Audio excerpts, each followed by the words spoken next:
Hello guys and girls, how's it going? It's Freezilla here, and I hope you're all well, and you join me today in some more naval testing.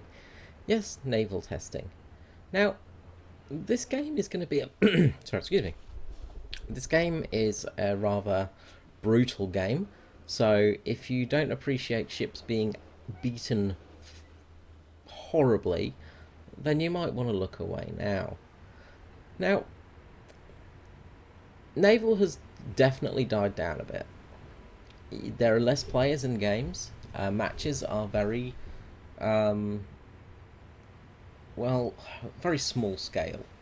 You know, you've usually got only a few players on each side. If we look here, we've only got, what, 1, 2, 3, 4, 5, 6 players on each team. So, amazingly, we've actually got 12 players, which is odd. But the one thing I want to point out here is just the ships that we've got.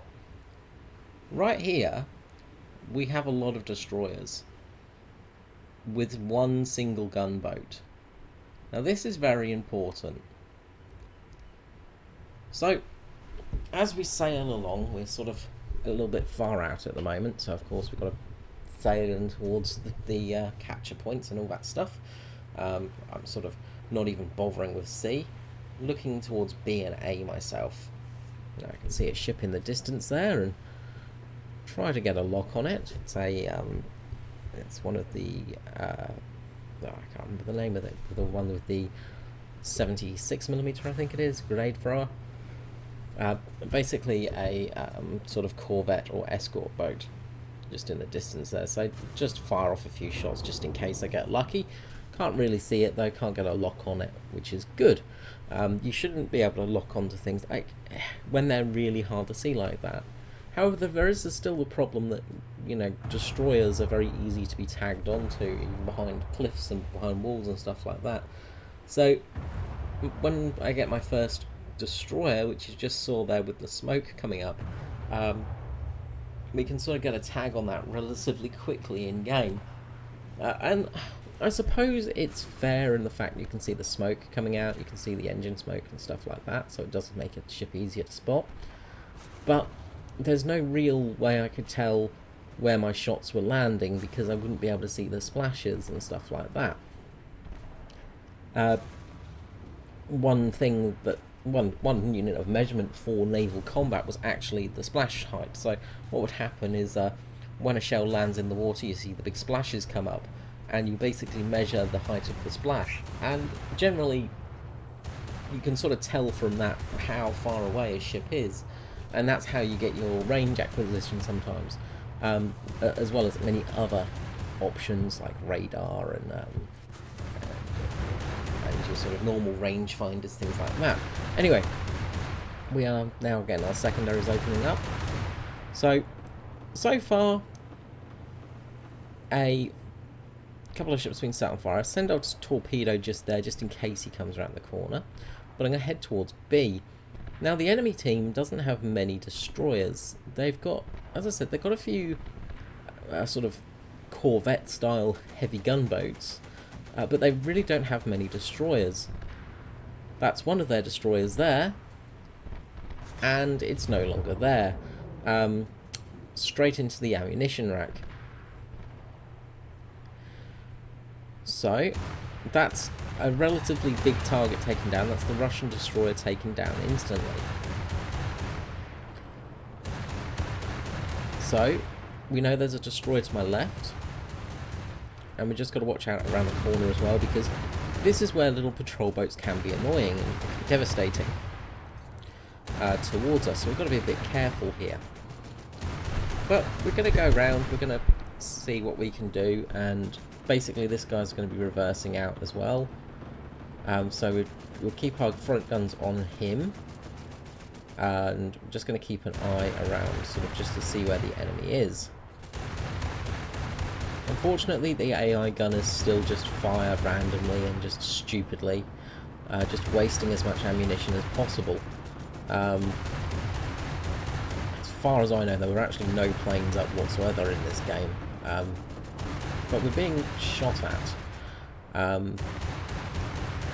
So there is an enemy around the corner. Now we're just getting ready and I'm expecting that destroyer to pop out from that side there. So again, we just get ready, we get our guns ready. Now, we're going to be able to hit quite low. Now, there's a small patrol boat there. We can't really get any hits off on him, unfortunately, but he has managed to do some damage to us. And we're taking a bit of damage now, because our bow is sort of poked out, and there are a couple of ships there that can hit us. So we're just moving back a little bit, just to get a little bit of safety behind this island. Now our AI gunners are busy trying to shoot at the little tiny patrol boat.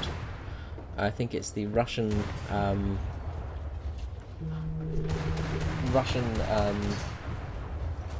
T-34 cannon boat, if I remember correctly. But we do have a small patrol boat coming around the corner now, and this could be dangerous, because this thing could hit us with torpedoes. So, we're going to get our guns to bear, and he launches a torpedo. We can see his torpedoes launched. We shoot him first, and his second torpedo comes out, and he's fired expecting me to just go straight into those torpedoes.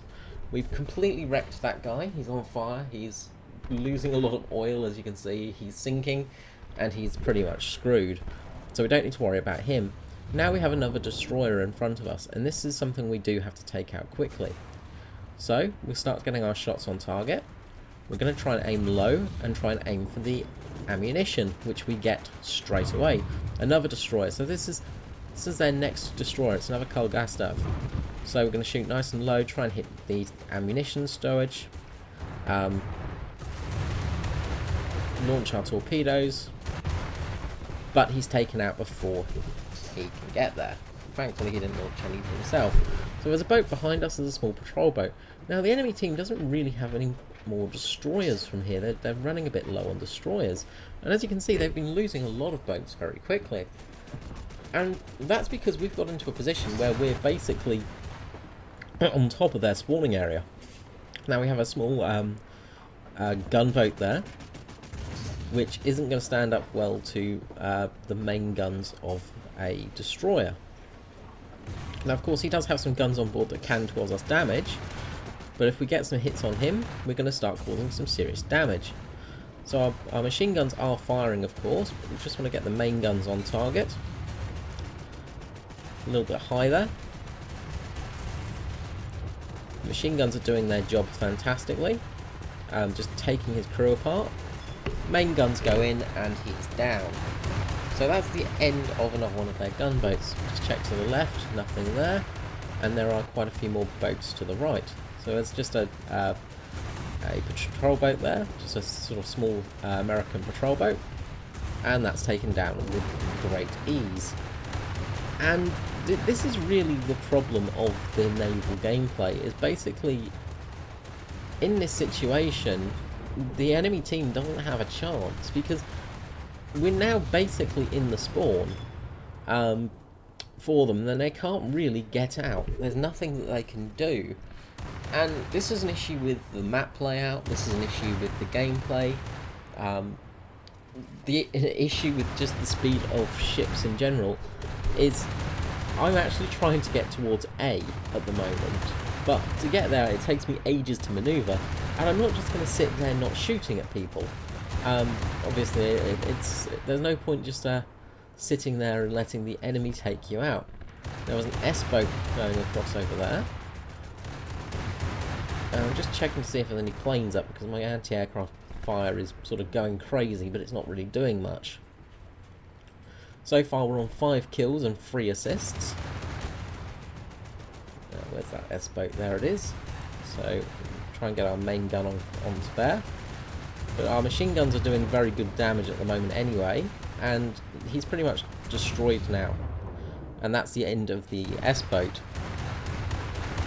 So again, just taking him out with pretty much great ease and impunity, and we're basically at a point now where there's not much that can do anything to us. They've managed to get in another destroyer, but right now we have about 4 or 5 destroyers in the area, and they've only got 1, which puts them at a great disadvantage. And because there's so much fire coming in on this guy, it's not much time for him to survive. Um,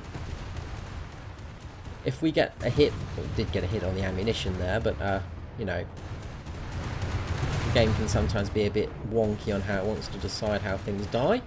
There we go. He's gone down. So that's possibly their last destroyer gone. And now they're pretty much out of ships. It's just sort of a couple of small boats left. I think there's only one player left now.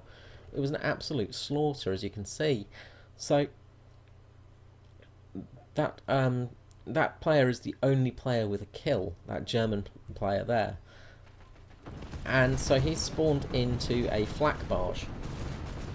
So we're sort of beached here, our engine's damaged, so we can't really do much, but we're in a position where we can just sit here and just keep lobbing shells at him. And this flak barge really can't do much. Although it's got the 88mm on board, they've both been taken out of action by guns straight away, and he's been destroyed. And that's it. That's the end of the game.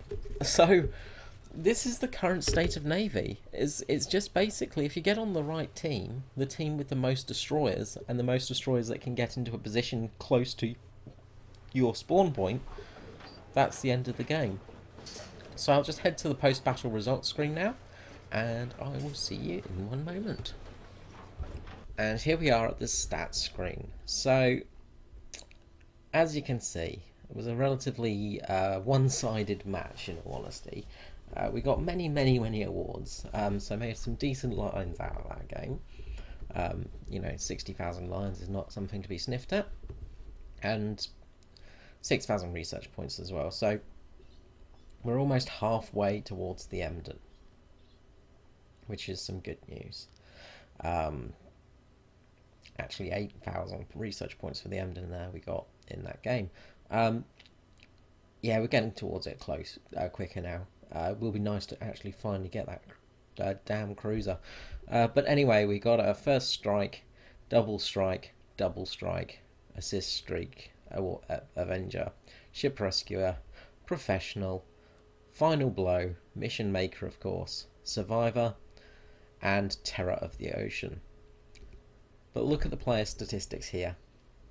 And this is what I want to point out about how unbalanced Naval is currently.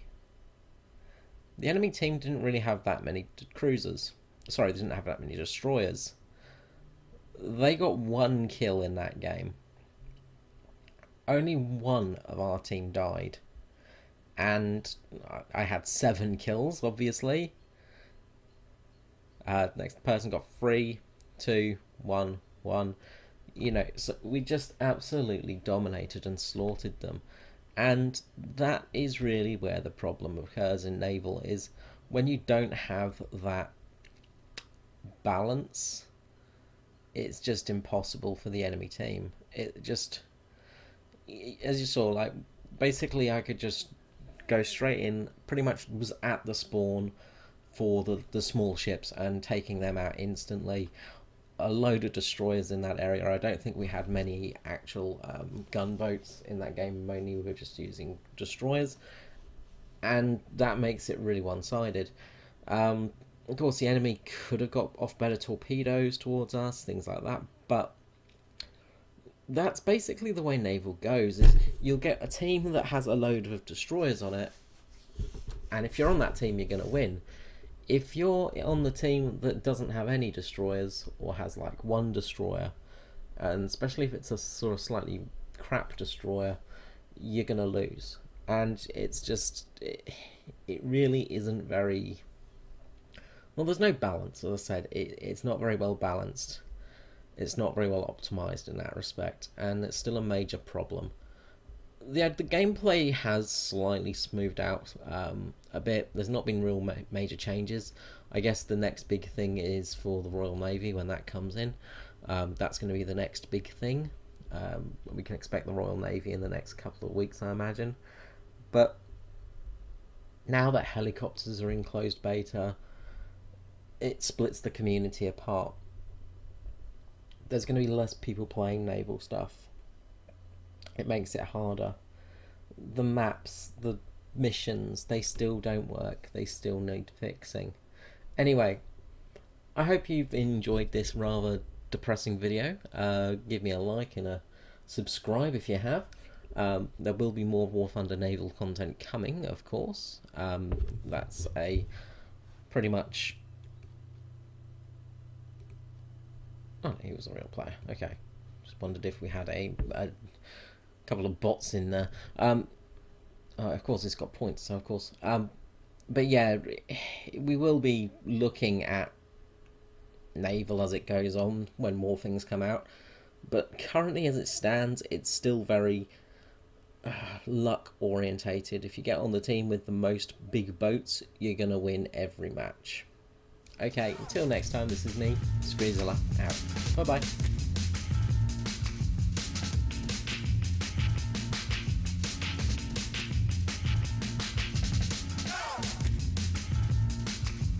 Does. This guy's coming in for a head on. Don't want any of that. Oh! Oh, that was beautiful! Holy crap, that was hilarious.